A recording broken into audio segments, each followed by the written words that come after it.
So what we're going to do in this video is we're going to go through all of the steps, 6 steps, in conducting a 2-sample mean comparison test. Okay. Step 1, like all the other tests, is going to be to state the null and alternative hypotheses, and then state whether it's a left-tail test or a right-tail test or a 2-tail test. Now, what I want to show you here, I haven't completed this. I want you to show you that all 3, no matter what the situation is, they all look pretty much the same. The null hypothesis is always that the mean of one population is equal to the mean of another population. And this could be mu sub 1 and mu sub 2. It could also be mu sub A equals mu sub B. There's all kinds of little subscripts that you could use in indicating the different populations, okay? But they're all the same. The null hypothesis is always one population is equal to the other population mean, okay? But for the left-tail test, we're going to say that the first population mean, mu1, is less than the second population mean, mu2, okay? So less than means left tail.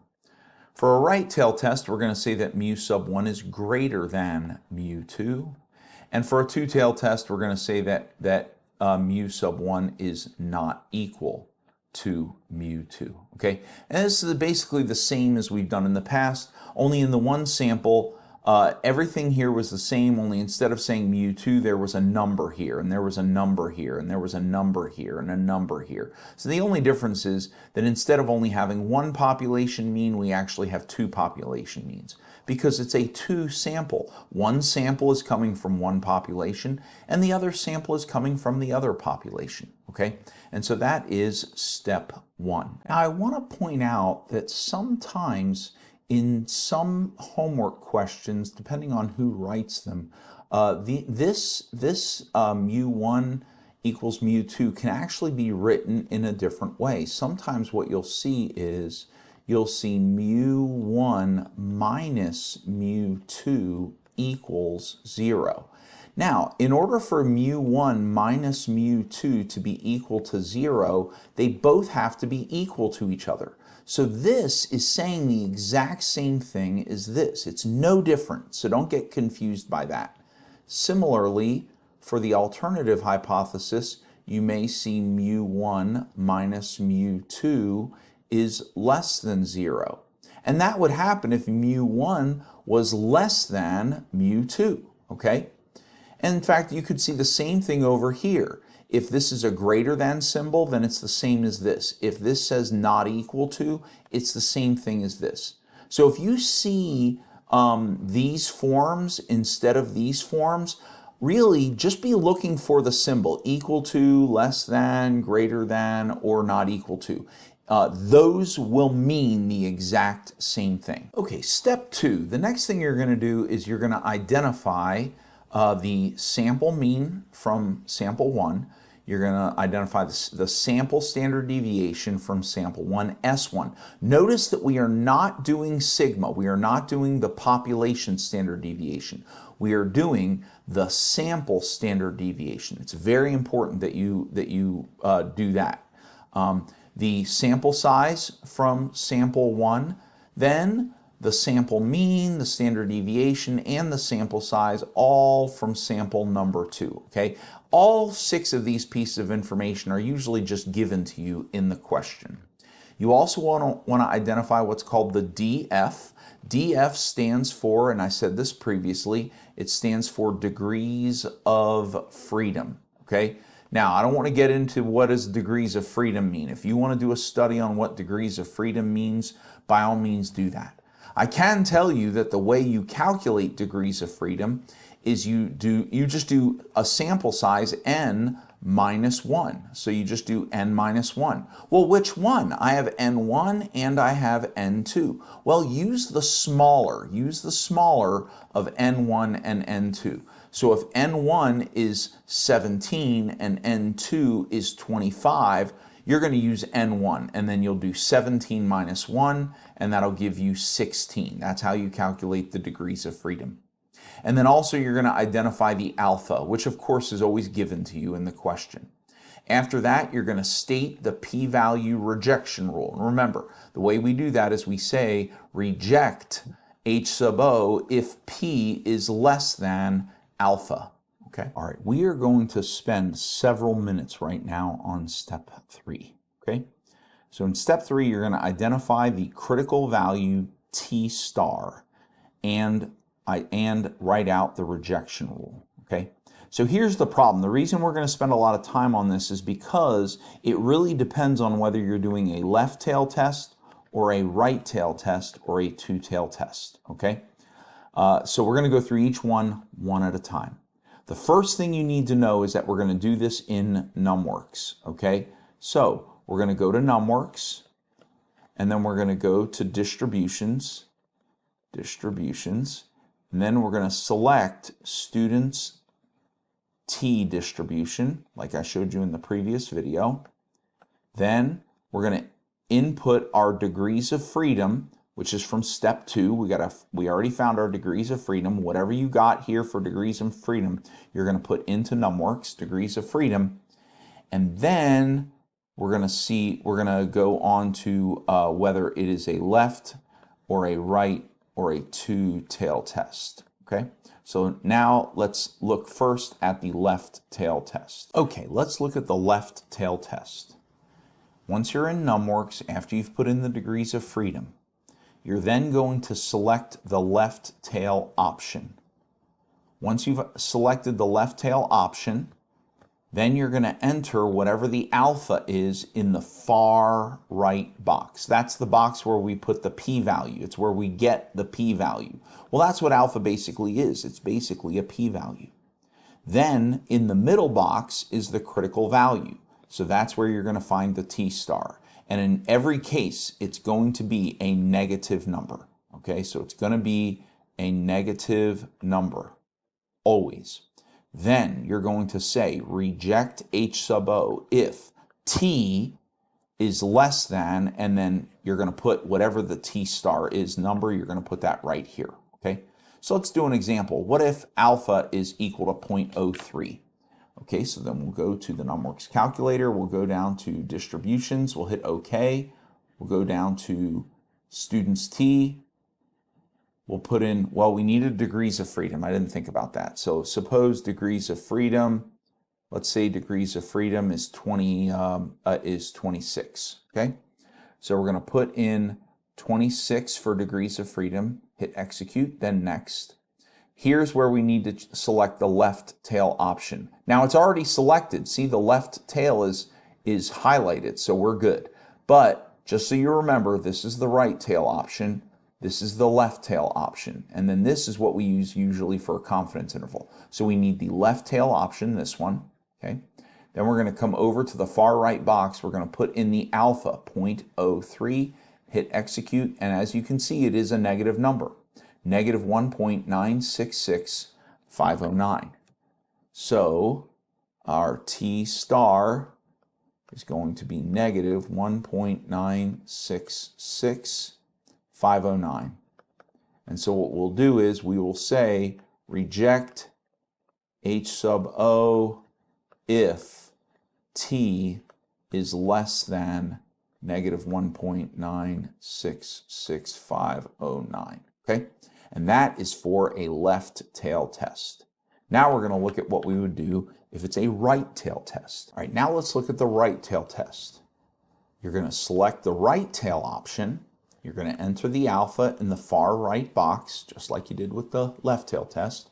And the t star, the critical t value, is going to be in the middle box, just like with the left tail test.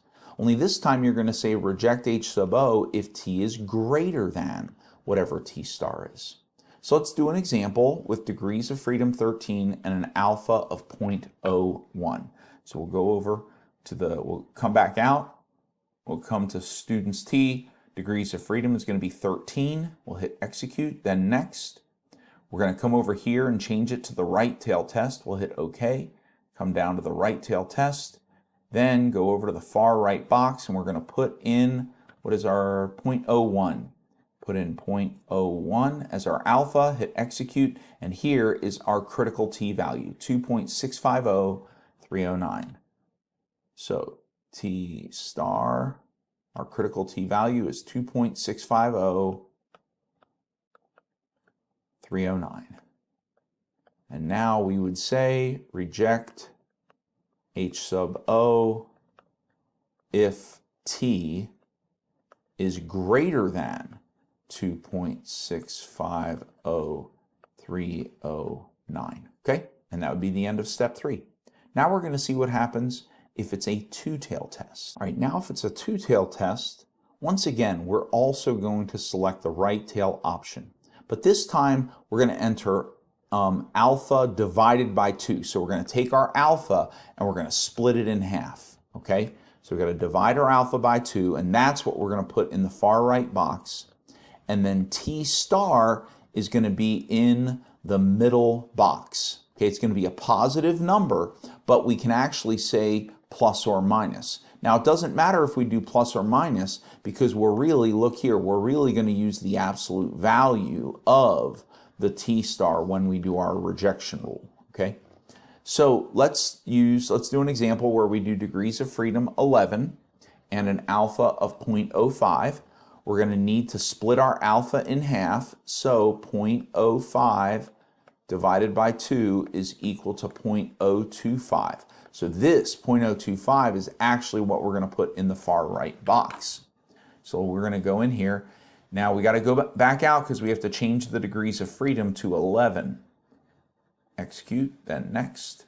Now we're going to come over here and we're going to select the right tail test. Okay. Then come over here and we're going to put in 0.025. Execute, and here is our critical T value, 2.200985. So T critical is 2.200985. And here's what we're going to say. We're going to say reject H sub O if the absolute value of the test statistic T is greater than 2.200985. Okay, so because the test statistic T, because it's a two-tail test, the test statistic T could wind up being negative, but we want to compare it to a positive number, so we have to make it a positive number. Okay, and that is it for step 3. All right, step 4. We're going to calculate the standard error and the t-test statistic. This is the formula for the standard error. Be very careful writing it out. What's happening here is we have a square root over, we take the standard deviation from sample 1 and we square it. So this right here from step 2, standard deviation from sample 1, we square it and then divide it by the sample size from sample 1. So this S1 squared is actually the variance, because remember that S squared is the variance it's the sample variance. So what we have here is the sample variance from sample 1 divided by the sample size, plus the square of the standard deviation from sample 2 divided by the sample size from 2. So we add these two together, then we take the square root of it. If you're very careful with this, if you put a number here, square it. Put a number here, so this number goes here, and then it gets squared. This number goes here, this number goes here and gets squared, and then this number goes here. Then we add this fraction plus this fraction, then we do the square root. Okay, so practice with this. This is the standard error, okay? Then we calculate the t statistic, the test statistic, the one that we're going to compare to the critical t value. And to calculate the t, we just take the mean, the sample mean from sample 1, that's x bar 1, and we subtract the x bar 2. That's the numerator, and then in the denominator, we just divide by the standard error, which we just calculated. So whatever you get over here for the standard error, put that in the denominator. Here we'll do x1 minus x2 and then divide by the standard error, okay? And we'll do all of these things as we go through an example. By the way, there is a way to get the standard error and the t-test statistic right out of NumWorks. So if you prefer to use NumWorks to get the standard error and the t-test statistic, I'm going to show you how when we do our first example. All right, so in step 5, we're going to identify the p-value based on the t-statistic and then make a decision. Now, identifying the p-value based on the t-statistic, okay, it's done the same way that you would do it for a one-sample z-test. Okay, but instead you use the t-distribution, okay? And it depends on whether you're doing a left tail or a right tail or a two-tail. Be sure when you're doing a two-tail test that you double the p-value that NumWorks gives you, okay? Because we always have to multiply what we get from those. We got to multiply them by 2 because they are a two-tail test, okay? Then you're going to reject H sub O or do not reject H sub O based on the decision rules in steps 2 and 3. Remember, in step 2 we had the p-value rejection rule, and in step 3 we had the rejection rule based on t critical. Okay, and we'll look at an example of that in the next video. All right, and then the last step, you're going to confirm with a confidence interval. Okay. Now, what's interesting about this confidence interval is look at what we have right here. We don't just have mu is greater than or equal to or less than or equal to. We have mu1 minus mu2. This is unique to the two-sample mean comparison test. This is what it has to look like, okay, right in the middle. Then over here, the way you're going to calculate the lower boundary of the interval is you're going to do the sample mean from 1 minus the sample mean from 2. Then that's your point estimate. Then you're going to subtract the critical t times the standard error. It's always the critical value times the standard error. And over here, once again, critical value times the standard error. So you're going to do the mean from sample 1 minus the mean from sample 2. You're doing the same thing over here, mean from sample 1 minus the mean from sample 2. Then over here you're going to subtract the margin of error, and over here you're going to add the margin of error. Okay. Now, if it makes you feel better, you could, as a separate calculation, you could do the margin of error, which we've done in a previous lesson, which is going to be t star times the standard error. Okay. All right, and we'll do all of this in an example in the next video. Now note, if 0 is not on the interval, if this is a positive number and this is a positive number, then we reject H sub O. If this is a negative number and this is a negative number, we reject H sub O. But if this number is negative and this number is positive, then that means that 0 is on the interval, and we would do not reject H sub O. Okay? All right, I know that's a lot of notes. Just make sure you have them all written down, and what we're going to do in the next video is we're going to work through them. Just know that most of this stuff really can be done as long as you have step 2. If you have step 2 solid, you have all of your data collected from the question, and you've identified your degrees of freedom, you can do almost all of this just in NumWorks.